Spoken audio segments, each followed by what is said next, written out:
నర్సరీల్లో మొక్కకి న్యూట్రిషన్స్ కోసం, మొక్క బాగా ఎదుగుదల కోసం ఈ లివింగ్ ఆర్గానిక్ వాడుకుంటాము. లివింగ్ ఆర్గానిక్ ఇంగ్లీష్లో, తెలుగులో ద్రవజీవన ఎరువు. అంటే 4 రకాల జీవన ఎరువుల మిశ్రమమే ఈ లివింగ్ ఆర్గానిక్. ఇది వచ్చేసి అజోస్పెల్లము, ప్రటూరియా అర్నిషియా, బాసిల్లస్ మెగాటేరియం, మైకోరాజా 4 కలిసి ఉంటాయి. ఇది 100% గ్రోత్ ప్రమోటర్. దీన్ని 1 లీటర్కి 7 to 10 ml చొప్పున కలుపుకొని మొక్కలకి పిచికారీ చేసుకుంటాం.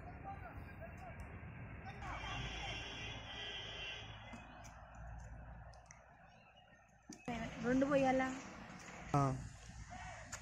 10 లీటర్లు కాబట్టి 70 ml పోతాం. అసలు ఇది కొంచెం తేడా ఉంది.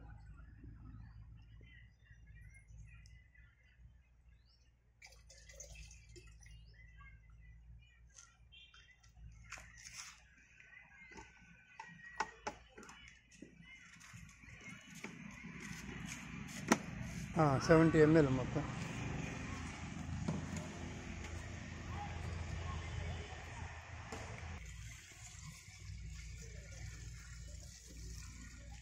కాగితం పూలు పోపిద్దామా? అక్కడ అంత ఇదిగా లేవు అవి బాగుంటాయి. గుర్తు పెట్టుకుని మళ్ళీ అయ్యే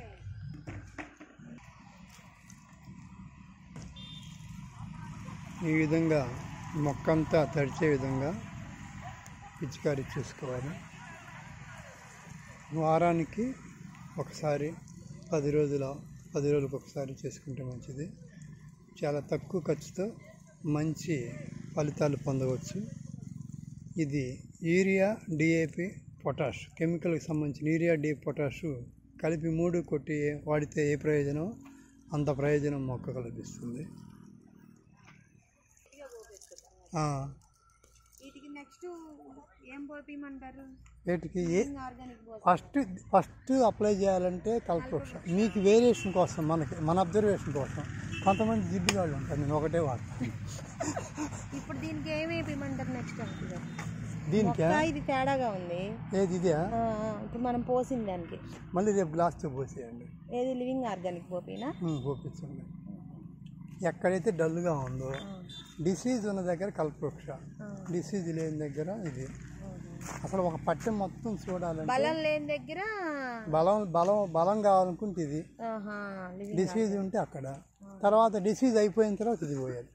రోగం డాక్టర్ దగ్గర పోతే ఏం చేస్తాడు? అన్నం పెట్టడు కదా, డైరెక్ట్గా మందులు ఇస్తాడు రోగం తగ్గడానికి. ఆ రోగం తగ్గించేదే కల్పవృక్ష వ్యాపం కషాయం. ఆ తర్వాత నెక్స్ట్ మంచి ఆహారం లివింగ్ ఆర్గానిక్.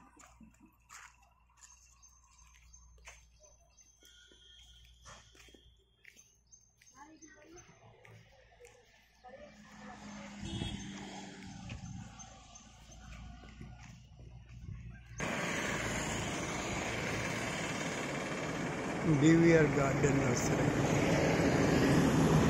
లక్ష్మీపురం సచివాలయం ఎదురుగా జాతీయ రహదారి అయిన జీవాణి నుంచి భద్రాచలం పోయే రూట్లో తిరువురి దగ్గర ఉంది నర్సరీ. నర్సరీలో మొక్కలు వేపగింజల కషాయం, కల్పవృక్షాన్ని వాడటం జరిగింది. ఇప్పుడు 4 రోజుల తర్వాత లివింగ్ ఆర్గానిక్ ప్రోటీన్స్ కోసం,